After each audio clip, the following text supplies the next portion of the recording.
And welcome back, cycling fans, to the Between Two Wheels podcast. Today we're going to talk about the third and final week of the Vuelta a Espana. Who is winning what? Pogacar tells Bernal, hold my beer. We'll do a few corrections and apologies. Well, not for this week. What would Jesus do? A little strategy racing segment, transfer market, oh Canada, Britain tour, some things that make you go, some winners and losers. And what did Curt say? Coming up on the Between Two Wheels podcast, episode 144.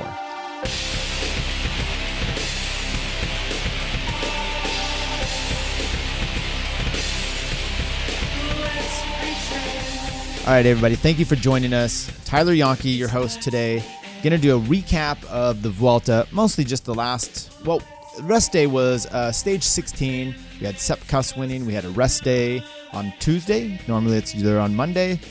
Then we had stages 17 through 21 just finished up, and we'll give you a breakdown of those stages and some of the highlights, some winners and losers of how that whole process went about and who we thought came out of that. Maybe a little bit of a recap on the Grand Tour season as a whole. How did these teams fare?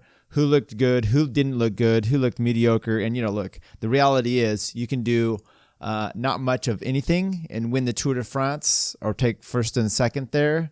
And that's your season defined. Any else? Just as a hint. Okay, we'll start off right with, what did Curt say? Curt Mills, he's one of my co-hosts here who hasn't been in for a while. He commented, this is in defense, and we'll get into details of this, but in defense of Movistar attacking on stage, what was it, 19 in the crash, when kind of in the rain. He said, look, in defense of them in the press conference, Valverde should just go and say, look, we would have done it to one of our own. I think that's pretty legit. Well, Chris also made some comments. He mentioned to me the other day, and I thought this was really insightful. Despite this, Roglic is going to end up winning the Vuelta. Spoiler alert. He said, what a letdown Kreuzwick has been. He was no help to Roglic in this week or last week. This is the kind of highbrow level commentary you get from this show. And if these both guys were in here, they would be able to expound on both those comments. But I think that's pretty good insight from everyone. Look, we talked about Slovenia last week. Small country. They come out with two amazing riders here. Roglic has been look, we've been expecting him to come on the scene. I want to say 2017 tour. He won I think he won a stage there in the mountains, kind of in a breakaway, and then took off, was able to hold off in that 2018 tour. He ends up getting fourth place after winning some of these other week-long tours. And in defense of Kreuzwick for that day, taking it on Ineos, so at the time it was Sky. And then this year with big high hopes going into the Giro, not being able to put it down, kind of a weaker team, comes into the Vuelta. Some of the same guys, at least Sepp Kuss was one of the same guys in the Giro, but totally turned over a different leaf of being able to ride differently this year in the Vuelta in defense of Roglic. And Roglic had a team, and then he had some help, and we'll talk about that because he got away with a few things there. Maybe two or three times the way some of the other teams race played into his favor, and he was able to hold off. But for the most part, they were one of the best climbing teams. But man, this Vuelta had from start to finish. If they were up in the mountains, it was excitement. 60K out, you're already burning down to top 10, 20 guys maybe. And then on the flat days, you had wind, you had other things coming into it. So this was high octane from start to finish. Or as I've noticed this listening to a lot of Eurosport and English writers, non-English normally speaking writers that do speak English. They love to use the word full gas. That's kind of seems to be international of, going hard. So this race was full gas start to finish. And Slovenia, they come out with, like we said, Roglic is one that we've been expecting with this. And he, 29 years old, he finally comes through with the goods. Former ski jumper. I don't know if you knew that, but that's the reason why he's able to do some of the things he does. Because those things definitely correlate to each other. There's causation, correlation. Anyway. But then there's Tadej Pogacar. I think that's how you pronounce it. And he is a Slovenian as well. 20 years old. Won the Tour of California this year. We were out there, we had press passes, and we were talking to different people, and he's not one guy that I talked to, wasn't really on my radar for that. He definitely was after he took control up to Mount Baldy and won that stage there, the second to last stage. Just he and Higuita, who also had, we'll talk about him as well, had a good Vuelta a España. Anyway, it'll be really interesting to see. This year's kind of, you look at the overall Tour, Giro, Vuelta. You had Carapaz winning the Giro from Ecuador. You had Bernal winning, the first one from Ecuador to win any Grand Tour, I believe. You had Bernal, first Colombian to win the Tour de France. He's 21, 22. Then you have Roglic coming in from Slovenia and winning the Vuelta. But you also have, like before this, we're talking about this amazing rider, Bernal, he is amazing, and being so young and winning the Tour de France. And then suddenly you have Pogacar coming in and saying, hey, I'm 20, first year racing as a pro, and look what I can do. My son is 19, and he is nowhere near, no offense, he's nowhere near this level. Almost at anything. He's pretty good at video games right now, but he's like, he just started college. We'll give him a break. He's not quite a successful pro as Pogacar is. All right, stage 17. So we had the rest day. Comes into stage 17. Over the rest day, George Bennett of Team Jumbo Visma said his biggest fear was stage 17, 220 kilometers. There was going to be crosswinds in this area, and he was really concerned over what could happen, and rightly so. When I tune in, there's like a group of four, back up basically, and most people have already heard this, but as we're recapping it, it's kind of a flat stage, and I guess from the gun, everyone's worried that it's going to be split up. Team DeCoina Quickstep goes to the front. Their GC rider, James Knox, he was like in 15th place or so at the time. He's on the front. The whole team's on the front except for Max Tracasi, and they start just jamming 220 kilometers, and they hit it hard. And this splits the field up. There's like 40 some in the group. In that front group, Nairo Quintana. Who's not? Valverde's not. Lopez is not. Roglic isn't. But I think Tony Martin and Nilson Palos were. They get called back to help Roglic kind of stitch up this. And they're not doing it. These guys are on the gun from start to finish, basically. And in the middle there's like their Jumbo Visma's got their team rolling. Look, they can, at the time, Nairo is, I want to say he's, 7 or so minutes out. We had broken this down when I talked last episode and mentioned Nairo. I said, look, he's not in it anymore. He was 6th place at the time, 7:43. Okay. So they're going into this. He makes that front group, and they start to allow them, 5 minutes, 6 minutes up the road. Or it's getting near, I think it was around the 5-6 minute part. And, suddenly, Movistar goes to the front, and there's a small little riser climb, kind of like what we saw at the Tour, where everybody in the bad wind day there tried to make their gap up to the front and bridge across. But they're not going to bridge across. They just hit the front hard, and what it does is it shells out the entire Jumbo Visma team. But for Roglic, it gets and during this time, you had other teams helping along, but you did not have Espana. They weren't really joining in the chase much. At this point, though, Espana decides to come to the front, and they start putting it to work. And they only lose, I think, about another 50 seconds. So this move shuts the group down by about a minute or so. So they start gaining time. Valverde in the back starts gaining time over Nairo in the front. And then Astana comes in there, and I think they end up losing another 50 seconds or so. So in all the end, it kind of nullified itself out.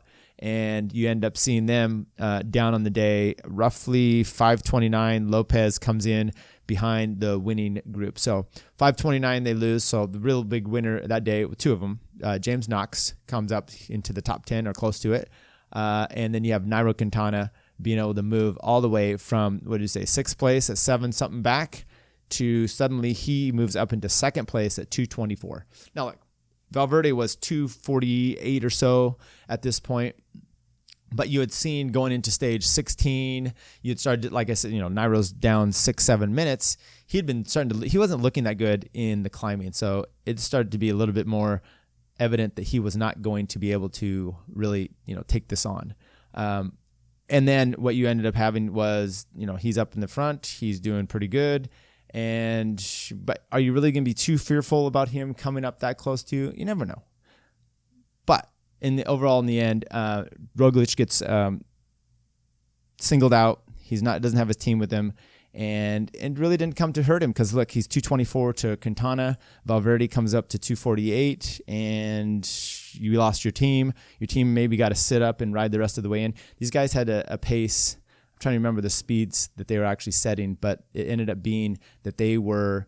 It was like second fastest Vuelta since 2011, but it was mostly a tailwind the whole day. In the end, you get the winner on the day of. Well, let's talk about that. They come into the last 2K, and Cavagna is up there with the whole entire DeQuinta Quick Step team. I take that back. Stybar decides to take a flyer and trying to force the other riders. Sam Bennett had made the split, so you're expecting him to be the guy. And then you have Stybar takes the lead out there, and they're kind of bringing him back. I think some of the Wilco Kelderman and some of his Sunweb team was trying to chase him down. And then you had right about 500, 600 meters to go. Sam Bennett decides, I got to just take this on. And there's a little bit of a riser up to the finish, and he kicks it. And man, that's a long ways for him to go. And I know he's done this kind of finish before in his career, but he is pushing on, and he's not been able to make it across. And well, he does. He catches Stybar, but in the end, you had Gilbert was able to hold onto his wheel and then come by him, and Sam Bennett was just blown away at the finish, pretty depleted. But Gilbert crosses in. Cavagna gets third on the day, and Sam Bennett in second. And like I said, you went over to the first through second, third there. No real big change for Roglic except for Quintana, who's now up there. So really, it would have been obviously better to have Valverde in that gap in that group. And it was also weird to see that the fact that Astana is doing a bunch of work on the front. Once again, saving Roglic. His team gets blown out. The movie star said that their tactic was to get rid of the other riders in the group, take this move, hit it really hard, get rid of the Jumbo Visma team and isolate them. But the problem was Astana decides to fill in because they're racing for Lopez, trying to keep his podium spot, which Lopez kind of takes this position on and off of, am I racing for top podium or am I racing for the overall? And am I going to trying to sacrifice everything to get the win? We'll talk about that in a few more stages. Stage 18. Look, stage 18 had a bunch of climbs. So you get kind of a flat stage, you get a climby day, you get a flat stage, you get a climby day. It kind of alternates its way out to the finish. Stage 18 had climby. And in the end, you ended up seeing, the GC, the kind of, how is this going to play from the day before with Nairo? Well, Nairo doesn't quite ride as well. And like I said, he hadn't been. This comes out the same way. There's a break up the road. Sergio Higuita of EF Education First is in that group. He ends up taking off, I think it's like 20K to go, plus ends up holding the break has about a minute and a half or so. He ends up, well, the finish time here says Roglic and Valverde, Maika, were within 15, 17 seconds of him. Roglic gets second place. He ends up out sprinting Valverde. And then the rest of the field comes in. I say the rest of the field. The next one's Frederick Hagen, minute 16. Quintana, minute 16 back. So, Roglic moves up some time on him. Once again, Roglic did not look in trouble at all. He had his team there at the bottom of the climbs. Coming into there, I think you had Nilsson Paulus was with him, and they were trying to, Nilsson and Sepp kept fighting back and forth that whole day when guys were attacking up the road, and they did a really good job of trying to bridge because there was multiple climbs, and then you pitch the last climb. There's a plateau before they head down 9 or 10 kilometers to the finish, and the climbs before that, Nelson had been up the road. He comes back and he's helping Roglic. Sepp is there. He's helping Roglic, and they're both solidifying and nullifying Lopez, who is the one guy that keeps attacking up the road. And once again, these two young Americans being able to kind of stitch together a good enough support for Roglic until it's just him isolated. And it's just him and Valverde and no one else really has teams. It doesn't matter. I mean, say for a fact that you may have a flat tire, which did not happen for him in this race. So stage 18, EF Education finally gets their win. Look, they lost Hugh Carthy, they lost TJ Van Garderen, they lost Rigoberto Urán, kind of all in the same time. I think it was all on the same day. And Urán and Hugh Carthy in the same wreck, and then TJ up the road, going off the road. I mean, it's kind of a horrible year. And Higuita ends up solidifying some good stuff for EF. And, Colombian, great ride. This guy's interesting because we saw him in the Tour of California, and he kind of has a sprint on him. So he's got like a big pop. And he can, if you get in a bunch sprint that's kind of a worn down, he's definitely one that I think you're going to see getting results.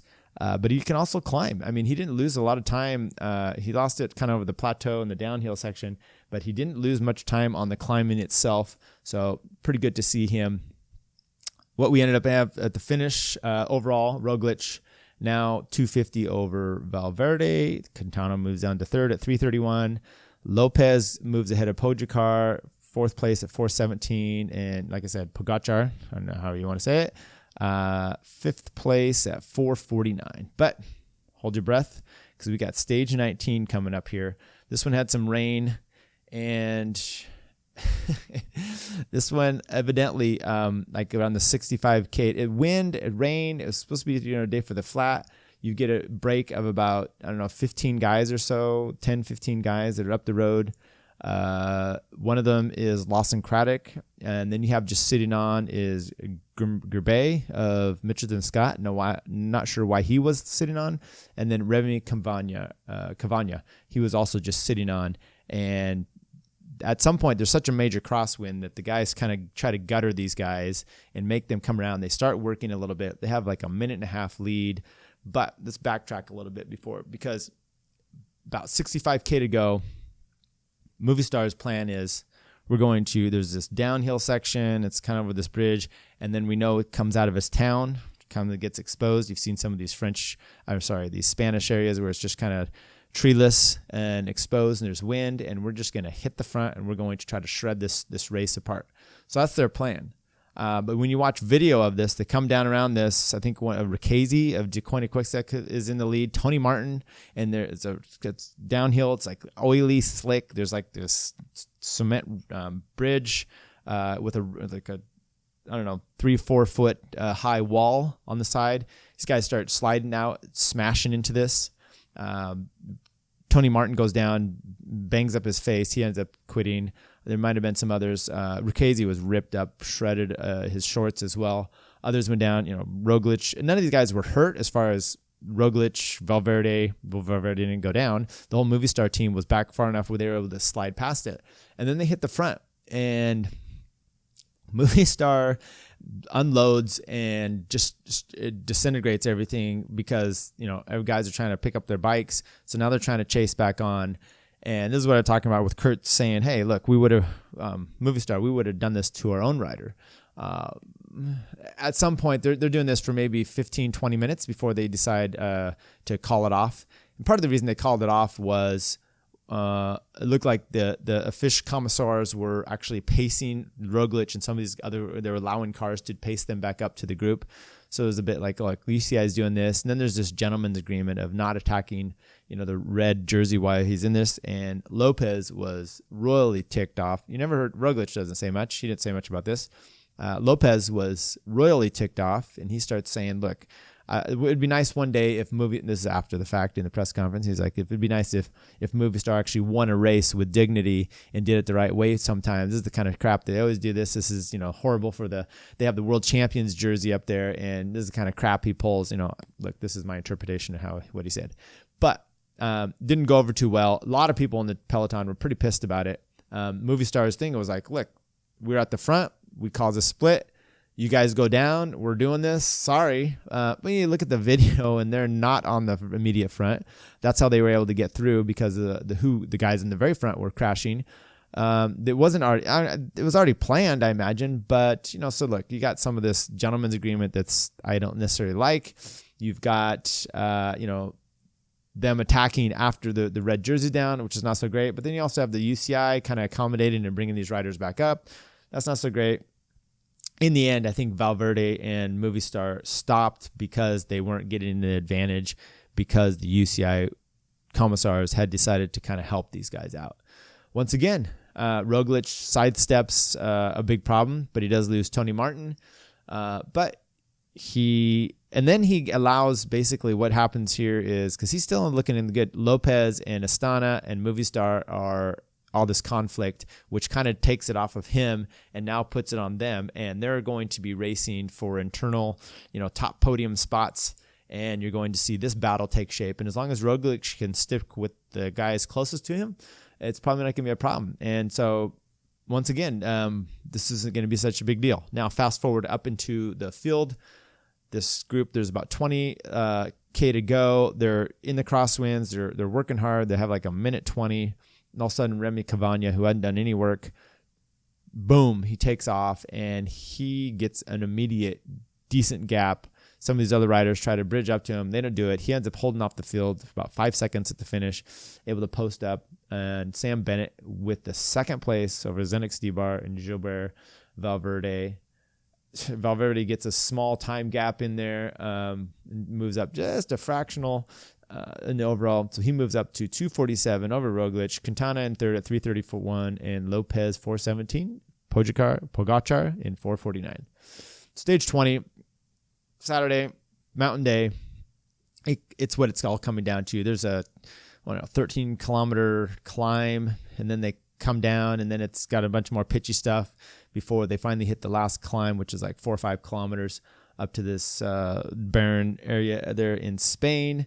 And you know that the race is going to be on, and Lopez helps fulfill everything we want in a race, which is, for me, it's him attacking and going for the overall win rather than just to, and look, he's obviously trying to move up in position to make sure he gets into the podium, because going into this, he's in 5th place. And I'm sorry, going into this, he's in, what place did we have here? What did you say? 4th place, just a little bit behind Nairo. So he obviously wants to move up into 3rd place. But he looks like he'd also like to move up into the top. So as the cameras come on, we're watching the last 60K or so. You got Roglic has Bennett, he has Sepp Kuss, but they always start weeding the way out as Lopez starts to hit the front and he starts to attack. Every time he's attacking, look,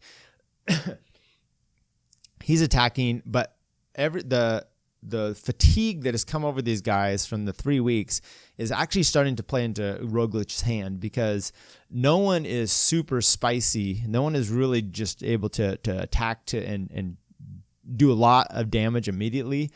He's able to jump onto the wheels. So not having a team with him at this point, is everyone's kind of having trouble. Matter of fact, you see it. Lopez attacks. Then you've immediately got the top 5. You got Pogacar, Roglic, Nairo, Micah, and all they're with him. And top 6, kind of a mixture of different ones. And boom, they immediately separate. It's those ones. And then Lopez is on the front. And at some point, he's just kind of like, I can't do this. I can't do this from 40K or whatever out I am. So he stops, kind of everyone regroups. Sepp Kuss comes back up to the front. And then he attacks again. It splits everyone off just a bit, but those 5 are able to just ride together, and they just sit on his wheel. And you can tell no one's really, wanting to just keep moving it on. So he's willing to sacrifice himself to go from way out to get the overall, which I do respect.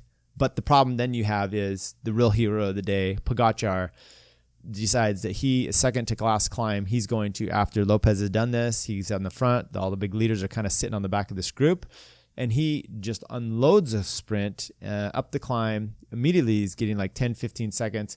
Up the hill a ways, you have Tao Gegenhardt, and I think it's Pereiro or Guerrero, I think was a guy. And they were the 2 that were in a break, I think, when Sepp Kuss went through them. This time they were working together a little bit better.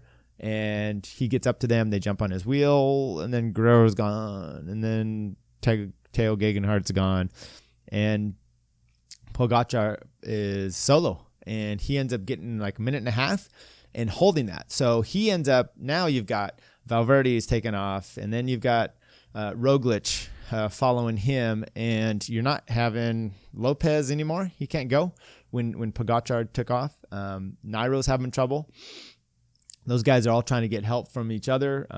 At some point, Nairo's pacing Lopez, and then he ends up distancing him. And in the end, you've got Pogacar ends up winning with Valverde coming across because like right in the last 200 meters, it has this pitch up.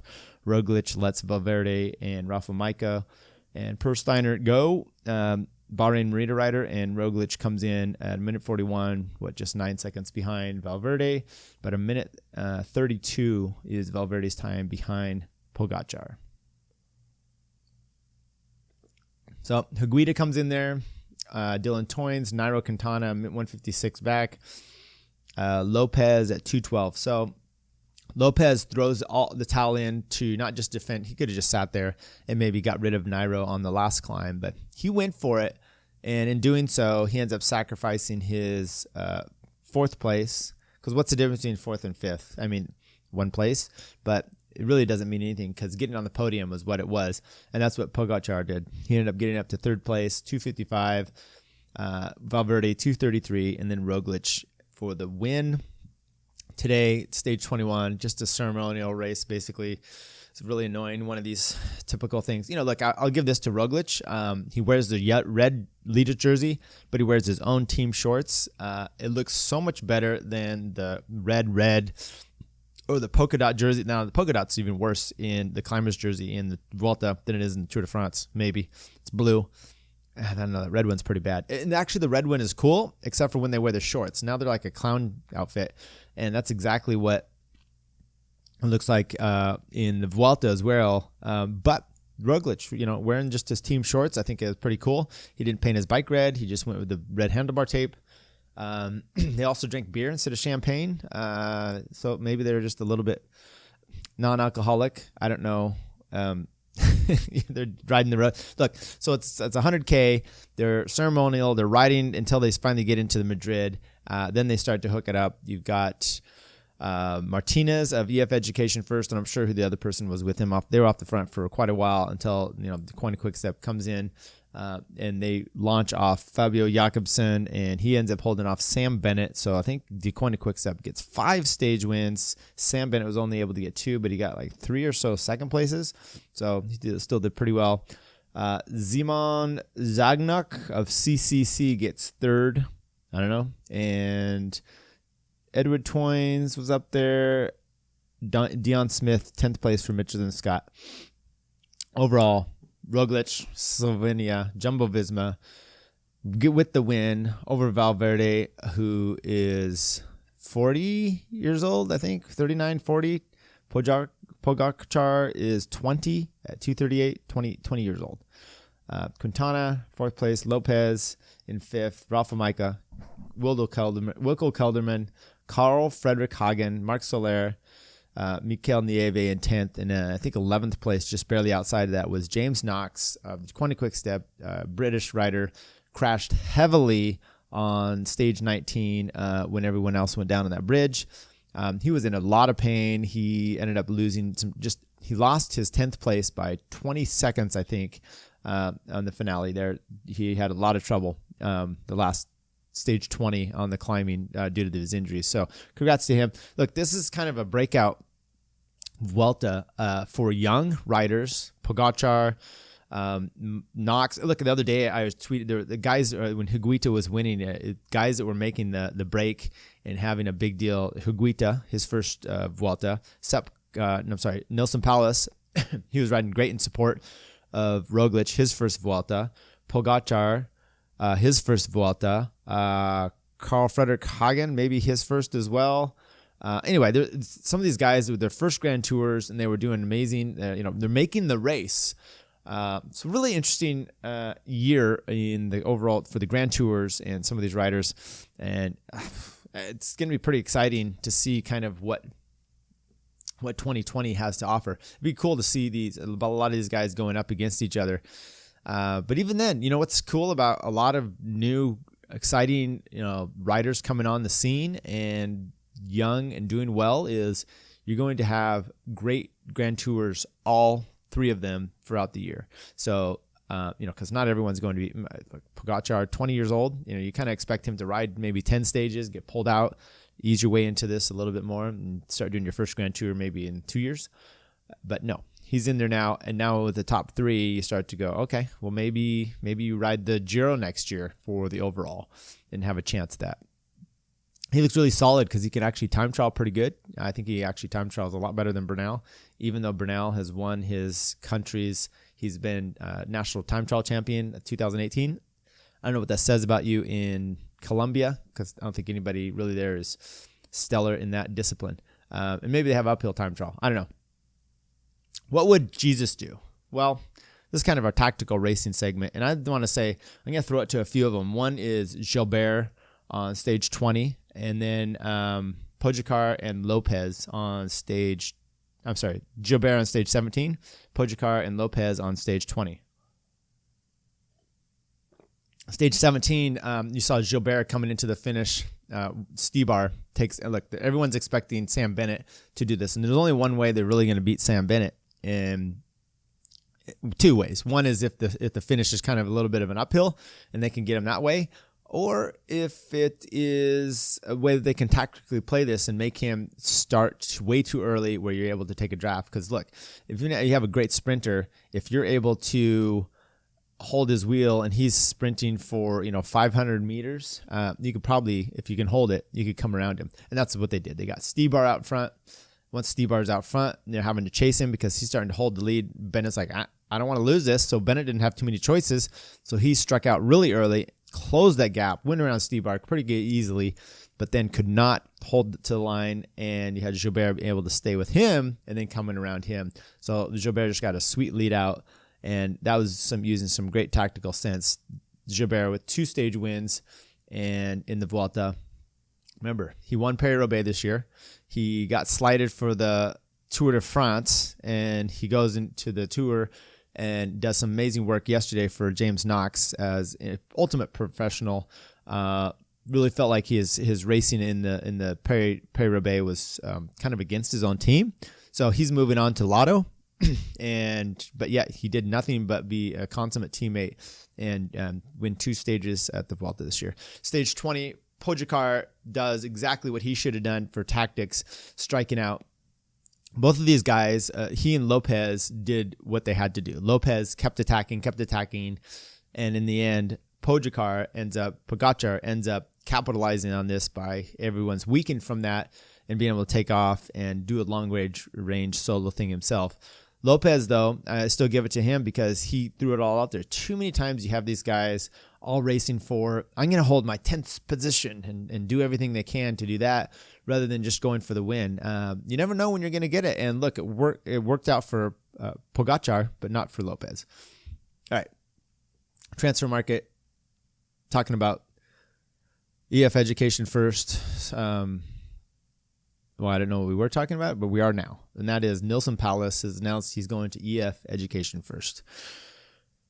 He had originally been in contact to talk with our contacts and talks with them 2 years ago to sign when he was first going to the World Tour, but they were in disarray and they were losing their sponsorship and they weren't sure what was going to happen. So he ends up being able to sign a deal with Jumbo Visma, Team Lotto Jumbo at the time, and then EF comes in and they end up saving EF Education First as we know them now.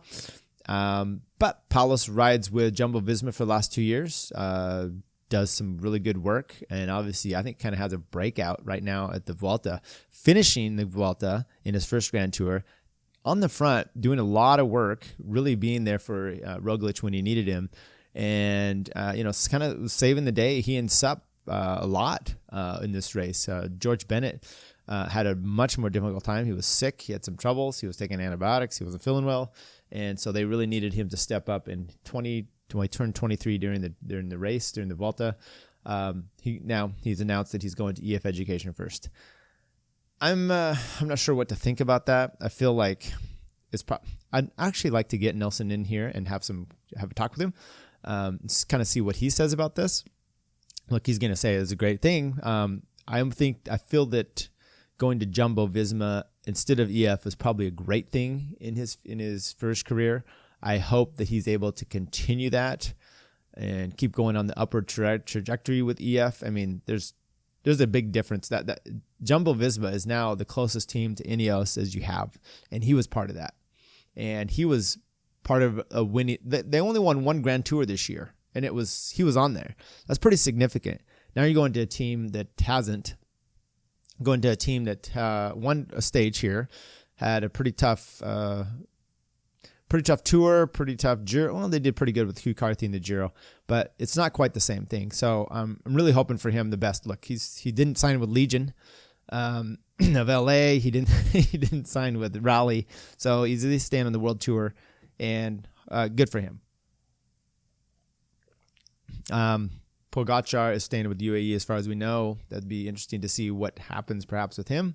But they did sign Joe Dombrowski. And when I heard that he was signing with Joe Dombrowski, then I also thought, Dombrowski's leaving EF. I would guess they're probably picking up Nilsson because we had been wondering where he was going. And that's what it is. I also heard Israel Cycling Academy is joining up with Katusha.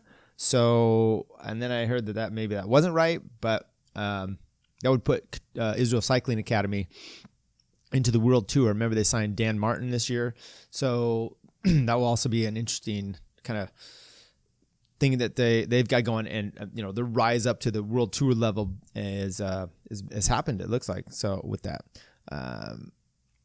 Canada. Well, they have these two big races in Canada just over the weekend. Friday was Quebec. I did not get to see much of these, but I'm just going to report the results. It was won by Michael Matthews. He easily beat Peter Sagan and Greg Van Avermaet in the sprint. It's got a little thing rise on the sprint coming up, and he's always done well there. I think he's won that twice before, maybe or so. But he was able to outsprint them, sit up. They're still coming out, and he had a big gap on them in the sprint. And then they had the Montreal Grand Prix, I think is what it is. That was just today, Sunday, and Greg Van Avermaet just saw the results that he won that over Diego Luisi of UAE. In Ivan Garcia of Team Bahrain Merida. So congrats to them. In Britain, you have the OVO Tour of Britain, and that race has been dominated by three people. Dylan Groenewegen on sprints, Matteo Trentin on some of the sprints and breakaway. But the real one is Mathieu van der Poel. He won a sprint. He took the time back in the time trial. Then he wins the final day sprint and gets the overall. So Mathieu van der Poel, look, we were talking about these young GC riders, but you've got a few others here. Mathieu van der Poel, you've got Wout van Aert, you've got Remy Evenepoel. Look, the way we're going here, we got Bernal winning the Tour de France. You have Pogacar winning 3 stages of the Vuelta and getting 3rd overall, and also the young rider jersey at 20. I think Evenepoel is going to win the Giro next year. I think that's the kind of the way it goes. And then you've got Van der Poel, like Groenewegen. I think he won 3 sprint stages of that as well. So that's pretty stellar. But there's so much going on. It's hard to follow all of these races. Okay, remember we got World Championships coming up too, and it's in the UK. I think it's more of a Gilbert type of race. So Van der Poel. Who knows who's going to win this thing? Maybe it's in some of those circuit, you can have Sagan, you can have a Valverde again. You can have a lot of these guys. If you could climb good enough, you could be in that mix. Even the classic style rider. So I don't think it's going to be a sprinter though. All right, how about some things that make you go, All right, well, we talked about it, touched on it a little bit earlier. It was stage 19, the crash and movie star, all the riffraff that came out of there, big beef. I guess Lopez went up to Valverde, stage 20, and kind of apologized, saying, it was the heat of the moment, and he'd say these things, although in the press conference he was not only saying it, then they would start to move to the next person, and he'd reiterate it and interrupt and say it again. He was not happy, Lopez, with movie star. Valverde didn't seem to take his apology too well. He's like, look, you got to respect the jersey more. You got to Look, Valverde's been riding for 16 years and been on the podium for those times through all. He's also had a drug suspension, so he's got kind of a questionable middle there. I don't think he's ever really said much about it, but that's the Spanish way. Same with Contador. He's kind of, cheat, gets disqualified, and comes back even more popular. We didn't really do that. Do we do that in the States? Lance is pretty much vilified, and there's a lot of riders that have a lot of issues. There's Greg Cabouche, gravel rider, former mountain biker. I think he rode with Jittery Joe's on the road as well. Canadian, I believe. He really had an issue with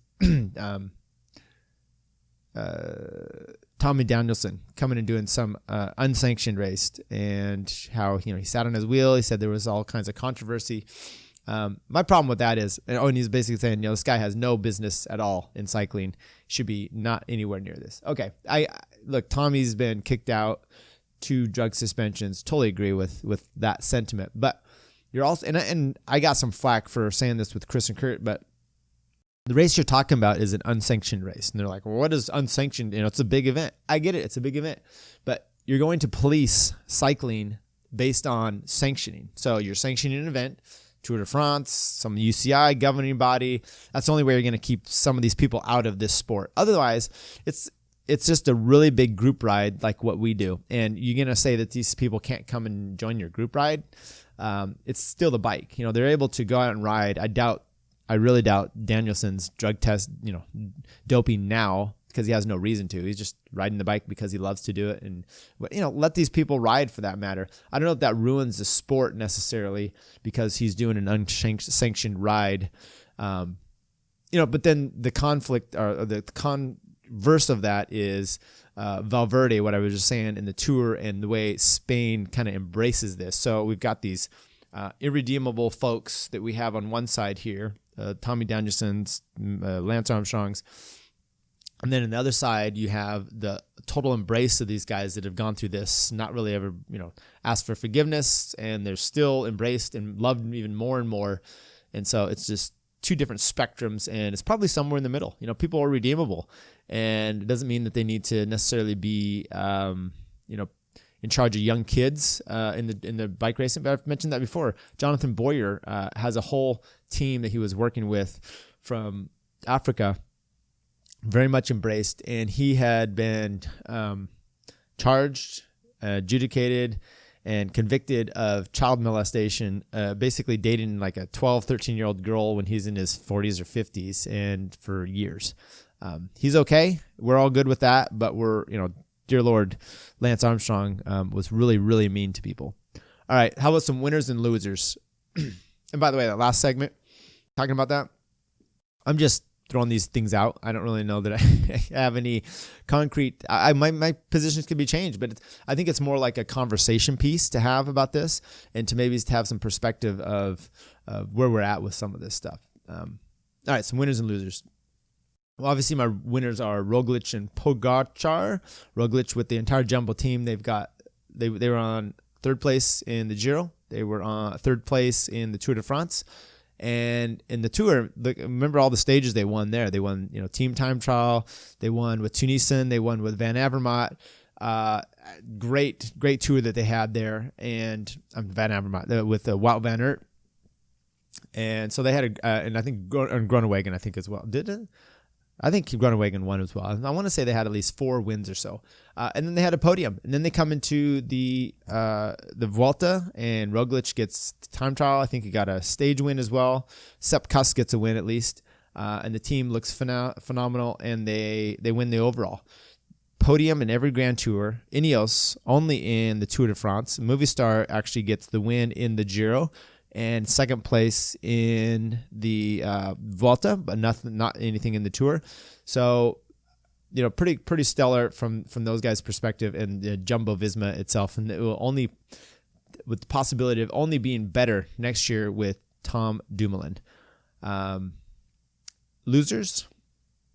I'm going to go with Team Dimension Data, just on a yearly basis.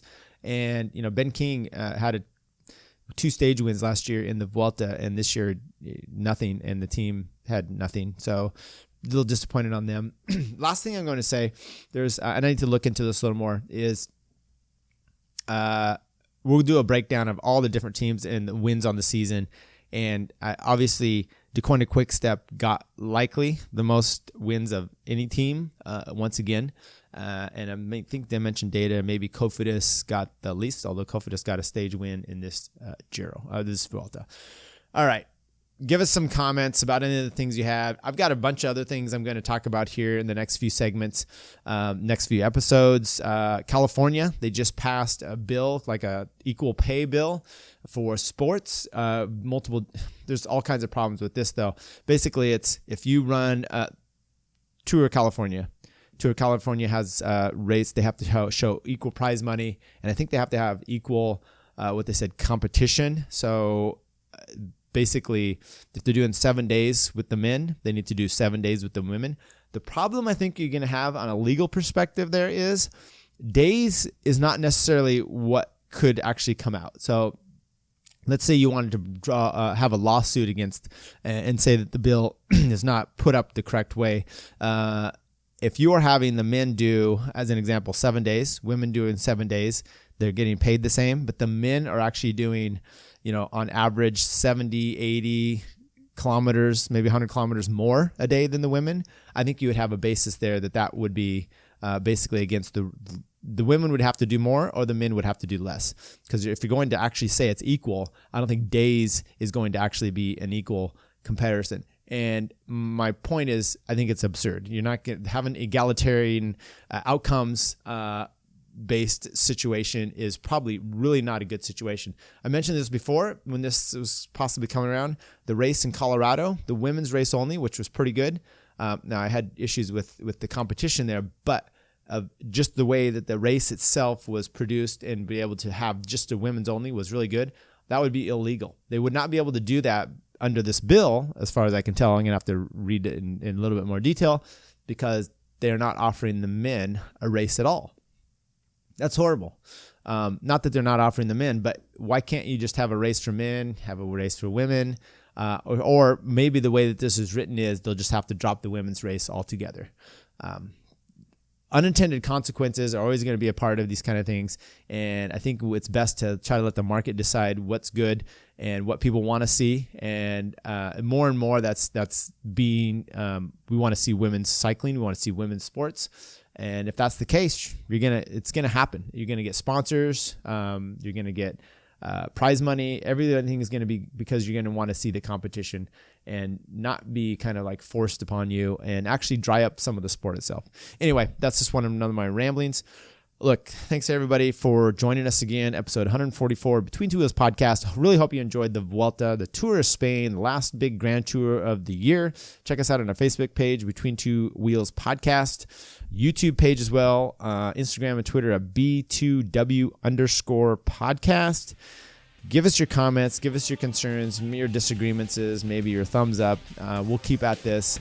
And once again, I hope everyone enjoyed all the Grand Tours this year. Next up is World Championships. And until then, see you next time.